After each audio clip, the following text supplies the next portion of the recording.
सोचते हैं। सबसे पहले डॉक्टर मीर सादात हैं, उनके पास चलूंगा, पाकिस्तानी पत्रकार हैं, उनसे समझने की कोशिश करूंगा। मीर सादात साहब, अभी हम सुन रहे थे कि प्रेस कॉन्फ्रेंस में पाकिस्तानी ही पत्रकार ये पूछ रहे थे विदेश मंत्री से कि पाकिस्तानी प्रधानमंत्री है कहां, वो कहां दिखाई नहीं दे रहे, वो अपनी आवाम को संबोधित क्यों नहीं कर रहे हैं, वो आवाम को बता क्यों नहीं रहे हैं कि आखिर पाकिस्तान में चल क्या रहा है, पाकिस्तान की सरकार कर क्या रही है। जी, थैंक यू मनोज भाई फॉर हैविंग मी ऑन जी। Your show. सबसे पहले correction, I am not a journalist, I am an analyst. जी। तो और दूसरी बात जो आपने की है, उन्होंने जो क्वेश्चन पूछा है, हमारे प्राइम मिनिस्टर साहब is there on the ground, he is active on the ground, और वो जिसे कहते हैं कि डिफरेंट मीटिंग्स को हेड कर रहे हैं। हम पाकिस्तान में जब काम करते हैं तो हम एज अ टीम चलते हैं, डिफरेंट लोगों को डिफरेंट रिस्पॉन्सिबिलिटीज डेडिकेट की जाती हैं। अनलाइक इंडिया जहाँ पे एक वन मैन शो चल रहा है, जहाँ पे मोदी जो चाहे वो कर रहा है, वो अपने आप को ही सिर्फ दिखा रहा है।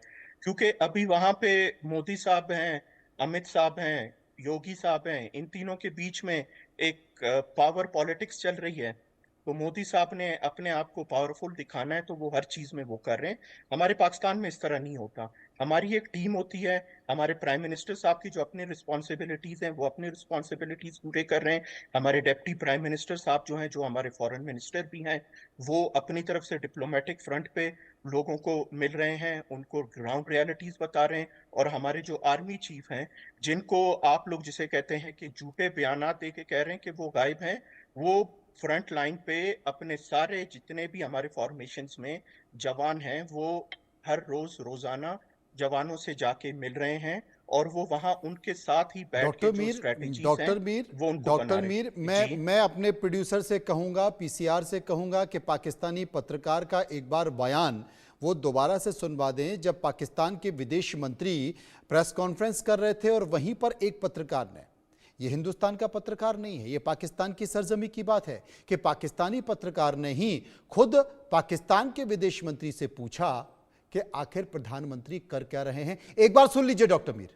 जी जी, सुनाए। सवाल जनाब डिप्टी प्राइम मिनिस्टर साहब से है। सर, आप पॉलिटिशियन हैं, एक पॉलिटिकल क्वेश्चन भी हो जाए। सर, गुज़िश्ता 1-1.5 हफ्ते से सारी सिचुएशन चल रही है। मैं आपसे ये पूछना चाहूँगा कि हमारे प्राइम मिनिस्टर मियाँ शहबाज शरीफ साहब कहाँ हैं? वो कहीं हमें फ्रंट पे नज़र नहीं आ रहे। वो कौम के लीडर हैं, वज़ीर आज़म हैं, क्या उन्हें नहीं चाहिए कि वो फ्रंट पे आके फ्रंट से कौम को लीड करें, कौम को इत्मीनान में लें और कोई कौम से खिताब कर लें, बताया जाए कि क्या हो रहा है, क्या हुकूमत करना चाह रही है सारी सिचुएशन को डील करने के लिए। एक मुल्क से ये जंग का मामला है, कोई छोटा इशू नहीं है। डॉक्टर मीर, सुना आपने? जी जी, कुछ मैंने कहेंगे? सुना, लेकिन मेरे ख्याल से आपने इससे आगे उनका जवाब नहीं सुना। आप अगर डिप्टी प्राइम मिनिस्टर साहब का जवाब सुनते ना, हम्म। आउट ऑफ कॉन्टेक्स्ट कोई भी चीज दिखाई जाए, उसके कोई भी मीनिंग निकल सकती है। नहीं, आप मैं ये आगे से पूछ रहा हमारे हूं कि डिप्टी, पाकिस्तान का पत्रकार ये कह रहा है कि वो हैं कहां, वो देश को संबोधित देखिए क्यों नहीं वो, कर रहे हैं। आप देखें आपने उन्होंने एक आपने सवाल भारत के पूछा है, प्रधानमंत्री उनको नरेंद्र मोदी की क्लैरिटी बात हुई की। है। भारत के जी प्रधानमंत्री जी नरेंद्र मोदी ने घटना के तुरंत बाद संबोधित किया और संबोधित करते हुए जिक्र कहा कि जिन लोगों ने यह हादसा किया है उनको मुंहतोड़ जवाब दिया है जाएगा, और ऐसा जवाब दिया जाएगा जिन्होंने यह घटना की है और जो घटना के पीछे बैठे हैं कि वो कभी कल्पना भी नहीं करेंगे। सारी बातें कर दी। मनोज भाई। जहां सवाल आपने जी किया, जी पावर पॉलिटिक्स की बात आपने की, आपने कहा कि देश के प्रधानमंत्री नरेंद्र मोदी, अमित शाह, और आपने उत्तर प्रदेश के मुख्यमंत्री योगी साहब की बात कर दी। जी जी। योगी साहब तो अभी आए ही नहीं है, ये तो केंद्र सरकार का मामला है, तो आपकी जानकारी मैं दुरुस्त कर दूं। दूसरा, यहां पर एक सर्वदलीय बैठक हुई। जितनी भी राजनीतिक पार्टियां हैं, उन राजनीतिक पार्टियों के जितने भी राजनेता हैं, वो सभी के सभी एक मंच पर बैठे और सभी नेताओं ने अपने प्रधानमंत्री, भारत के प्रधानमंत्री पर भरोसा किया और भरोसा करते हुए कहा कि पूरा देश आपके साथ है, सभी राजनीतिक पार्टियां आपके साथ हैं और आप जो फैसला लेंगे हम आपके साथ रहेंगे। आप पावर पॉलिटिक्स लेकर आ गए। मनोज भाई, मेरी बात सुने। मैं जी। आपको ब्लूमबर्ग जो है, आपको पता है one of the most trusted news agency है। हम्म। आप जिस जिस बैठक की जिक्र कर रहे हैं, मैं उन्हीं के हवाले से आपको उनकी रिपोर्ट बता दूं हम्म। कि वहां पे आपके जो पॉलिटिशियन शामिल हुए थे, उन्होंने कैटेगोरिकली ये कहा है कि जी, अमित शाह साहब हमें कोई जिसे कहते हैं कि कंक्रीट सबूत ही नहीं दे सके पाकिस्तान की इन्वॉल्वमेंट की। आप लोग जिन जिन डिप्लोमेटिक लोगों से भी मिले हैं, जो बाहर के डिप्लोमेटिक लोग थे, एम्बेसडर से, उनसे आप मिले हैं, ब्लूमबर्ग की रिपोर्ट में आपको बता रहा हूँ, पाकिस्तान की नहीं बता रहा हूँ। उन्होंने कहा जी अभी तक कोई हार्ड एविडेंस इंडिया दे नहीं सका है, देखिए, जो मैंने कि तो इस्लामाबाद पाकिस्तान को का लिंक बयान कर आपको सके। बता दिया, मैंने इसलिए मैं पाकिस्तान का बयान मैं आपको बता दिया। मैंने आप भी जिस आपको बात का बता जिक्र दिया। कर रहे हैं, मुझे वो लेकिन बयान पैटर्न सुनवा की आप दीजिए। बात कर रहे हैं। कोई नहीं, कुछ भी पैटर्न की ज्ञान आप बात देता कर रहे, रहे हम हैं। ज्ञान पे नहीं उस चलते, हम नहीं ज्ञान नहीं पे नहीं नहीं, चलते। पैटर्न की मैंने आप जो बात यहां कर रहे हैं, वस्तु उसी स्थिति पैटर्न है, की मैं मैं आपको बड़ी रिपोर्ट दे रहा जिम्मेदारी हूं। के साथ एक जिम्मेदार चैनल पर, एक राष्ट्रीय चैनल पर आपको बता रहा हूं। मैंने जो कहा वो अक्षरशः एकदम मैं भी सही है। जिम्मेदारी के पाकिस्तान साथ में मैं आपका आपको पत्रकार अभी आपकी सरकार से मैं क्या पूछ रहा आपको था, अभी वो मैंने ब्लूमबर्ग आपको की बता रिपोर्ट दिया। मैं विनोद दत्ता अभी साहब मेरे ब्लूमबर्ग साथ की मौजूद रिपोर्ट हैं। आपको विनोद भेजता दत्ता हूं, साहब के पास मैं आप चलूंगा। उसको शाया दत्ता करें साहब, इधर, आप दिखाएं ब्लूमबर्ग की रिपोर्ट। दत्ता साहब।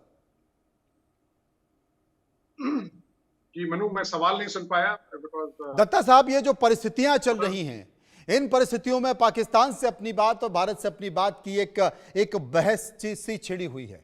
लेकिन मैंने सामने सुनवा दिया कि पाकिस्तान का एक पत्रकार पाकिस्तान के विदेश मंत्री से पूछ रहा था कि जनाब प्रधानमंत्री कहाँ हैं? प्रधानमंत्री आवाम को कब संबोधित करेंगे? अब जो पाकिस्तानी हमारे मित्र हैं डॉक्टर मीर सादात साहब, वो कह रहे हैं कि साहब वहाँ तो एक पावर पॉलिटिक्स चल रही है। मैंने बताया कि साहब कुछ घंटे बाद ही हमारे देश को देश के प्रधानमंत्री ने संबोधित किया, सर्वदलीय बैठक हुई। सर्वदलीय बैठक में इस देश के जितने भी राजनेता हैं, जितनी भी राजनीतिक पार्टियां हैं, वो सभी राजनीतिक पार्टियां एक मंच पर बैठी और सब ने इस देश के प्रधानमंत्री, अपने प्रधानमंत्री पर भरोसा जताया और कहा जो वो करेंगे पूरा देश उनके साथ है। बिल्कुल मनु, आपने ठीक कहा कि प्रधानमंत्री जी ने सारी all India all parties meet conduct की और प्रिजाइड की, और वहां सर्वसम्मति से सारी पार्टीज ने अपनी रजामंदी दी कि हाँ भारत को एक्शन लेना चाहिए, पहली बात। दूसरी बात, भारत के प्रधानमंत्री है वो ही लीड्स फ्रॉम फ्रंट। आपने देखा होगा आज कोई भी त्योहार, ये तो खैर अब सिचुएशन थोड़ी सी ज्यादा क्रिटिकल है, लेकिन जब पीस टाइम में भी उन्होंने कोई दिवाली, कोई होली सैनिकों के साथ ही मनाई है, बाकी अपने घर वालों के साथ या किसी मंत्रिमंडल के साथ नहीं की है। तीसरी चीज, आप देखिए पाकिस्तान की ये तारीख है, अगर आप कारगिल युद्ध, क्योंकि मैं उसका हिस्सा था, कारगिल काबल जिसे कहते हैं, उसमें भी डीजीएमओ जो पाकिस्तान आर्मी के थे, उनको नहीं पता था कि साहब ऑपरेशंस क्या होने वाले हैं। मियां नवाज शरीफ को नहीं पता था कि साहब क्या होने वाला है। वही सूरत हाल मुझे अब दिखाई दे रही है, क्योंकि शहबाज शरीफ वाज रियली टेकन अबैक जब इस तरह का मूवमेंट किया गया या डिप्लॉयमेंट किया गया। तो हो सकता है इसलिए उनको बैकग्राउंड में रखा जा रहा हो, क्योंकि अगर कारगिल में भी आपको याद रखें, जब नवाज शरीफ साहब को ब्रीफ ही नहीं किया गया था, या जब बाद में ब्रीफ किया गया तो उन्हें बताया कि साहब ये तो केवल 10 पोस्ट का सवाल है, लेकिन बाद में वो ऑपरेशन इतना अनविल्डी हो गया कि पाकिस्तान उसको सस्टेन नहीं कर पाया। तो ये कोई नई चीज नहीं है। मतलब आप अगर तारीख उठा के देखें तो वहां जो पॉलिटिकल लीडरशिप है या जो सियासी जो लीडरान है, उनको बिल्कुल बैकग्राउंड में रखा जाता है, उनको रेलीगेट किया गया है सेकंड डिसीजन मेकर्स के लिए। दूसरी चीज ये एक मैं बता देना चाहता हूं कि जिस तरह से डिप्लॉयमेंट, आप देखिए भारत में कोई कंफ्यूजन नहीं है, कोई इंडिया इज एज काम एंड एज कूल, बिकॉज हम लोग 24/7 प्रिपेयर्ड है जी। हमारे जो ट्रुप्स हैं they are already battle hardened, हमारे ट्रुप्स आर ऑलरेडी डिप्लॉयड।